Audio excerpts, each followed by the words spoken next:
பெண்கள் மீது பெரிய கருணை. பெண்களை அவங்க சக்கராத்தில் பேசுறாங்க. சக்கராத்தில் பெருமானாரை கொண்டு நடக்க முடியல, உட்கார முடியல. மெம்பர் படியில் வந்து உட்கார்ந்து இருக்காங்க.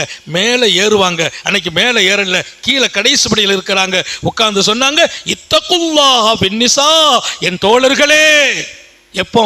சக்கராத்தில் அல்லாஹ்வை போய் சந்திக்க போறாங்க முஹம்மது ரசூலுல்லாஹ்.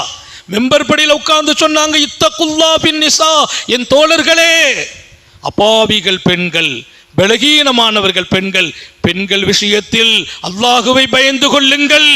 பெண்களை அடக்குமுறையில் வைக்காதீர்கள், அக்கிரமம் செய்யாதீர்கள், பெண்களை அடிக்காதீர்கள், பெண் மனசு கோணும்படி, பெண் மனசு கஷ்டப்படும்படி நடக்காதீர்கள்.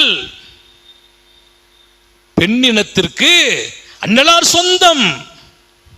ரூகு பிரியும் நிலையிலும் அந்த பெண் சமூகத்தை, சமுதாயத்தின் கவனத்தில் கொண்டு அல்லாஹ்வை பயந்து கொள்ளுங்கள் பெண்களை கையாளும் முறையில் என்று சொன்ன அந்த பாடம் வரலாற்றின் மகுடமாய் இடம்பெறுகிறது.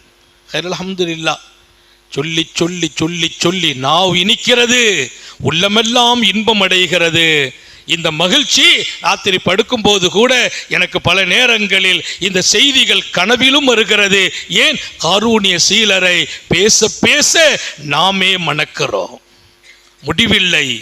அன்னலாரை பற்றி பேசுவதற்கும், அவர் புகழ் சொல்வதற்கும், அவர் வாழ்ந்த வாழ்க்கையை எடுத்து காட்டுவதற்கும், அவர் போதித்த போதனைகளை சமூகத்தில் கொண்டு சேர்ப்பதற்கும், அனைவர்களையும் அரவணைத்ததை நான் எடுத்து சொல்லி என்று முடிப்பேன், என்று முடிப்பேன், என்று முடிப்பேன்.